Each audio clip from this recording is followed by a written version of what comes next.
नमस्कार, मैं कशिश और स्वागत है आपका नेक्स्ट 9 न्यूज में। 2024 के चुनाव बहुत नजदीक है, ज्यादा समय नहीं रह गया लोकसभा चुनावों में। देखा जाए इस साल 3 जगहों पे चुनाव हो चुके हैं, 6 जगहों पे चुनाव होने बाकी है, जिसमें से यहाँ पर देखा जाए तो 3 जगहों पे कांग्रेस पार्टी ऑलरेडी हार चुके हैं, लेकिन बाकी की 6 जगहों पे क्या होगा ये बड़ा सवाल यहाँ पर बना हुआ है। और 2024 के लिए तो यहाँ राहुल गांधी पीएम बनने तक के सपने देख चुके हैं, लेकिन इस बीच यहाँ पर केशव प्रसाद मौर्य जो लगातार इन कुछ दिनों से लगातार सुर्खियों में बने हुए हैं, उनका एक बड़ा बयान कह लीजिए या फिर एक खास संदेश कह लीजिए जो राहुल गांधी को देते नजर आए।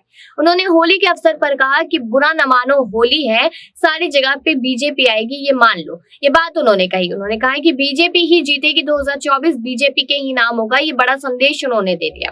पीएम बनने का जो सपना राहुल गांधी देख रहे हैं वो छोड़ दे तो ज्यादा बेहतर होगा और होली अपने अच्छे से मना ले, ये बात उन्होंने कही। लेकिन देखा जाए तो केशव प्रसाद मौर्य इसलिए भी सुर्खियों में क्योंकि स्वामी प्रसाद मौर्य को लेकर जिस तरीके से तमाम खबरें सामने आई थी, रामचरितमानस को लेकर क्या कुछ उन्होंने कह दिया था, तो यहाँ पर केशव प्रसाद मौर्य उस बात का यहाँ पर पूरी तरीके से गुस्सा होते नजर आए थे, उस वजह से भी वो सुर्खियों में थे। दूसरी बात, अखिलेश यादव ने जातिगत जनगणना की बात की तो केशव प्रसाद मौर्य ने उस बात का समर्थन किया, तो ऐसा लगा कि कई योगी सरकार को धोखा तो नहीं देंगे, लेकिन उस बात को उन्होंने साफ किया, इसलिए भी वो सुर्खियों में थे।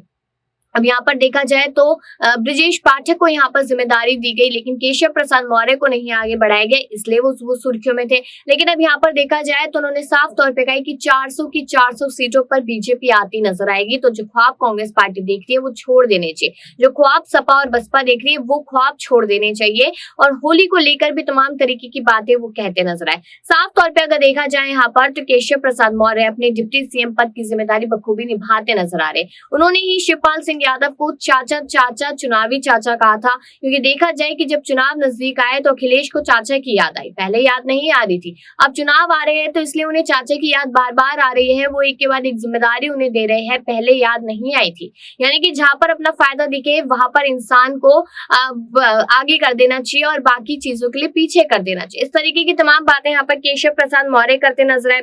साथ ही साथ आपको बता दूं कि 400 का आंकड़ा पार करेगी बीजेपी, ये बड़ा दावा केशव प्रसाद मौर्य ने किया और एक खास संदेश उन्होंने राहुल गांधी तक पहुंचाया है।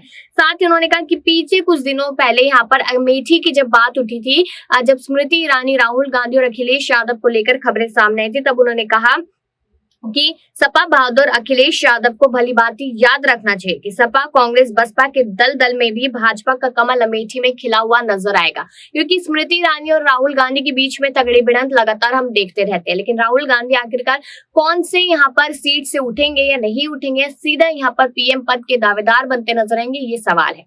लेकिन अब अपनी राय आप लोग जरूर दीजिएगा कि क्या 400 पार सीटें का जो आंकड़ा यहाँ पर केशव प्रसाद मौर्य ने कहा है वो आसानी से बीजेपी हासिल कर सकती है या फिर नहीं। और बाकी इसी खबरों के लिए देखते रहिए नेक्स्ट 9 न्यूज।